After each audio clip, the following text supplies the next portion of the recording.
Soup न खा गई पंचवटी में।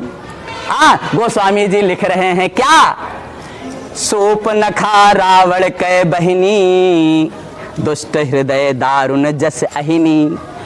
पंचवटी सो गई एक बार वो पंचवटी गई। और कैसे है सूप न खा, तो कहा दुष्ट हृदय दारुण जस अहिनी।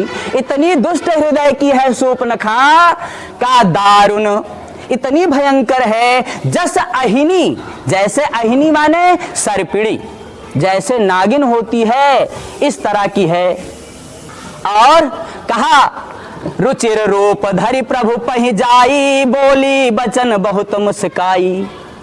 तो सोचा मुग्ध हो गई राम जी को देख करके, राम लक्ष्मण के स्वरूप को देख करके मुग्ध हो गई, उसका मन चला गया। यही मन, ऐसी मूर्खता या मन की, यही बात वहां भी जा रही है। तो रुचिर रूप धरि प्रभु पहि जाई, सुंदर स्वरूप बना करके भगवान राम के पास चली गई और बोली बचन बहुत मुस्काई। और अपनी वाणी को बहुत मुस्कुरा करके बोली। क्या बोली कि तो सम पुरुष नमो सम नारी। अरे आपके समान न कोई पुरुष है इस पृथ्वी पर और नमो सम नारी, न मेरे समान इतनी सुंदरी परम सुंदरी कोई नारी भी है इस पूरे विश्व में। इस विश्व पटल पर तुम्हारे समान न सुंदर कोई पुरुष है और न मेरे समान कोई सुंदर नारी है। यह संजोग विधि रचो विचारी। तो विधि ने, भगवान ब्रह्मा ने यह संयोग खुद ही बना करके रखा था कि हमारा और आपका विवाह हो जाए। तो ताते अब लगी रहूं कुमारी, मन माना कछ तुम ही निहारी। का इसीलिए अभी तक मैंने कभी शादी नहीं की। और मन माना कछ तुम ही निहारी, मन मूढ़ता या मन की, हम मन के बारे में कहना चाह रहे थे। तो मन माना कछ तुम ही निहारी, आपको देख करके अब मेरा मन कुछ कह रहा है, मैं आपके साथ विवाह कर लेना चाहिए। ठीक है ना। तो मन मान, तो ऐसी मूढ़ता या मन की, ये मन बहुत भटकता है। तो नहीं तह शीतलता नवारी पुनिहानि होत लोचन की, जो गच कांच बिलोक सेन जड़ छाह आपने तन की। और दूसरा उदाहरण भी दे रहे हैं क्या, कि जो गच कांच, गच कांच, गच माने फर्श, फर्श में लगे हुए कांच को बिलोक देख करके, कौन देख करके कहा, सेन जड़ मूर्ख बाज पक्षी। जो गच कांच बिलोक सेन जड़ छाह आपने तन की। जैसे मूर्ख बाज पक्षी सेन जड़ गच कांच बिलोक, फर्श में लगे हुए कांच को देख करके, कांच में क्या देख करके कहा, छाह आपने तन की। अपने तन की, आपने तन की, अपने शरीर की छाह को देख, अपने शरीर की परछाई को देख करके, अपने शरीर की परछाई को करता क्या है, का टूटत अति आतुर आहार बस छति विसार आनन की। टूटत अति आतुर आहार बस, अति आतुर, अत्यंत व्याकुल होकर के, आहार बस, आहार के वशीभूत होकर के, शिकार के वशीभूत होकर के क्या करता है, टूटत, झपट्टा मारता है। और उस समय यह भूल जाता है छति विसारी आनन की, अपने मुख के नुकसान को भूल जाता है। अर्थात फर्श में जब वो झपट्टा मारेगा तो उसका चोच ही तो नष्ट होगा।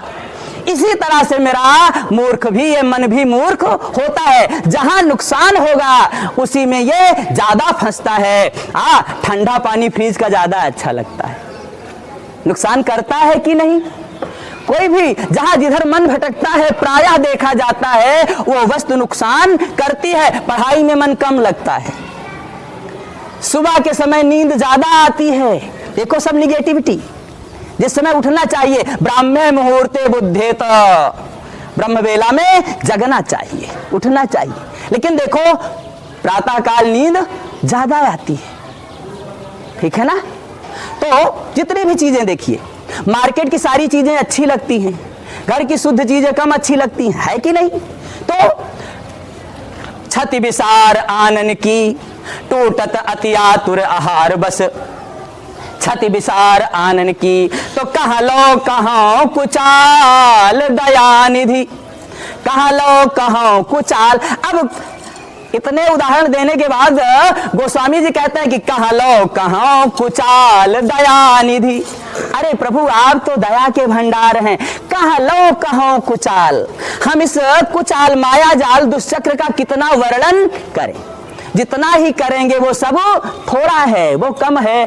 कह लो कहो कुचाल दया निधि, हे दया के भंडार प्रभु श्री राम, हम कितना इस माया जाल का, इस दुष्चक्र का वर्णन हम कितना करें। जानत हो गति मन की, आप तो मन की दशा को जानने वाले हैं कि मन बहुत ही चंचल होता है, उसे रोकना असंभव है। आप तो कहते हैं, आपने भी माना है। हाँ, तो अभ्यासेन तु कौन्तेय, वहां पर कहते हैं, जब अर्जुन प्रश्न करते हैं, कहते हैं कि प्रमाथि बलवद दृढ़म तस्याहम निग्रहम मन्ये वायोरिव सुदुष्करम, तो वहां पर श्री कृष्ण जी कहते हैं, एक्सेप्ट करते हैं कि हाँ मन तो चंचल है, लेकिन अभ्यासेन तु कौन्तेय, हे कौन्तेय, हे कुंती पुत्र अर्जुन, अभ्यासेन, अभ्यास के द्वारा मन पर नियंत्रण करना संभव है। तो जानत हो गति मन की, आप तो मन की दशा को जानने वाले हैं। तुलसीदास प्रभु हरहु दुसह दुख, करहु लाज निजपन की। इसलिए तुलसीदास जी कहते हैं कि प्रभु हरहु दुसह दुख, हे भगवान श्री राम हमारे अत्यंत असहनीय दुख को हर लीजिए। तुलसीदास प्रभु हरहु दुसह दुख, तुलसीदास जी कहते हैं, गोस्वामी जी कहते हैं कि प्रभु हरहु, हे भगवान श्री राम हरहु दुसह दुख, हमारे असहनीय दुख को दूर कर लीजिए। हरहु माने दूर कर दीजिए। लाज करहु निजपन की, लाज करो माने रक्षा करिए। किसकी रक्षा करिए कहा? निजपन की, अपने प्रण की। पन माने प्रण, अपने वायदे की, अपने प्रण की क्या करिए? रक्षा करिए। भगवान का प्रण क्या है कि शरण गए प्रभु राखी हैं सब अपराध विसारी। भगवान के शरण में जो चला जाता है उनके सारे अपराध को भूल करके क्या करते हैं? राखी हैं, उन्हें अपने शरण में रख लेते हैं, चरण में आश्रय प्रदान कर देते हैं। इति अलम, that's all of the day.